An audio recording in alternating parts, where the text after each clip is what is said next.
দেখতে পাচ্ছেন না তো, অনেক খারাপ লাগতেছে নিজের কাছে, কিছুই দেখা যাচ্ছে না, কেউই দেখতে পারি না।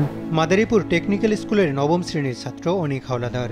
পুলিশের ছোড়া গুলিতে নিভে যায় চোখের আলো। কয়েক দফা অপারেশনের পরেও আলো ফেরাতে পারেননি চিকিৎসকরা। কোটা সংস্কার আন্দোলনে গেল 18 জুলাই পুলিশের রাবার বুলেট বিদ্ধ হয় অনিকের দু চোখেই। 18 তারিখ কোটা আন্দোলনে আমাদের মাদারীপুর ট্রাক স্ট্যান্ডে ওইখানে মিছিলে আমার গুলি লাগে 2 চোখে, মাথায় লাগে, আর এইখানে গুলি লাগে গলায় পচে যায়।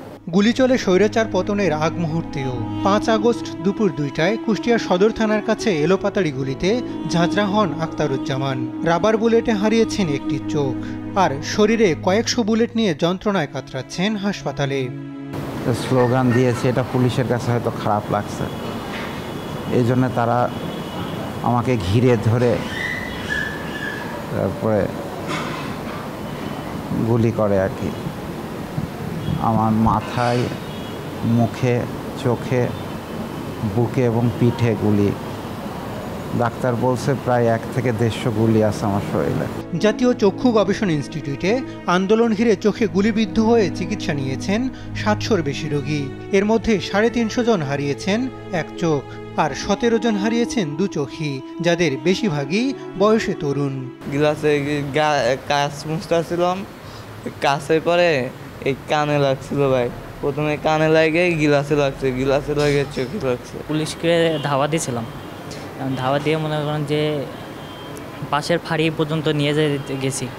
এখন পরবর্তীতে তারা ওইখান থেকে কিছু গোলাবারুদ সংগ্রহ করে পরে আবার মনে হয় যে আমাদের উপরে করছিল, গোলাগুলি করছিল। এবং সে তার থেকে 4টা রাবার বুলেটের মারছিল, তো এর থেকে 4টা লাগছিল, একটা চোখে, গলায় লাগছিল, ঠোঁটে আর কপালে।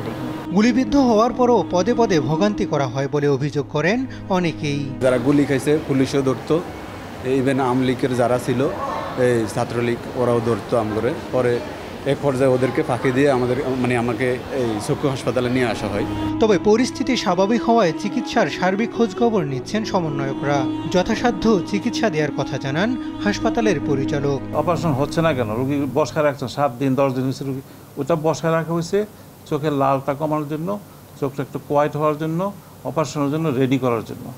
সুতরাং ডাক্তারি পয়েন্ট অফ ভিউতে যা যা করা দরকার আমরা তাই করছি। আমাদের এই চক্ষু বিজ্ঞান হাসপাতালের যে আমাদের খুব এক্সপার্ট সার্জন আছে, আমরা সবাইকে নির্দেশনা দিয়েছি। চোখ হারানো এসব রোগীকে প্রয়োজনে বিদেশে নিয়ে চিকিৎসার দাবি জানান সমন্বয়করা।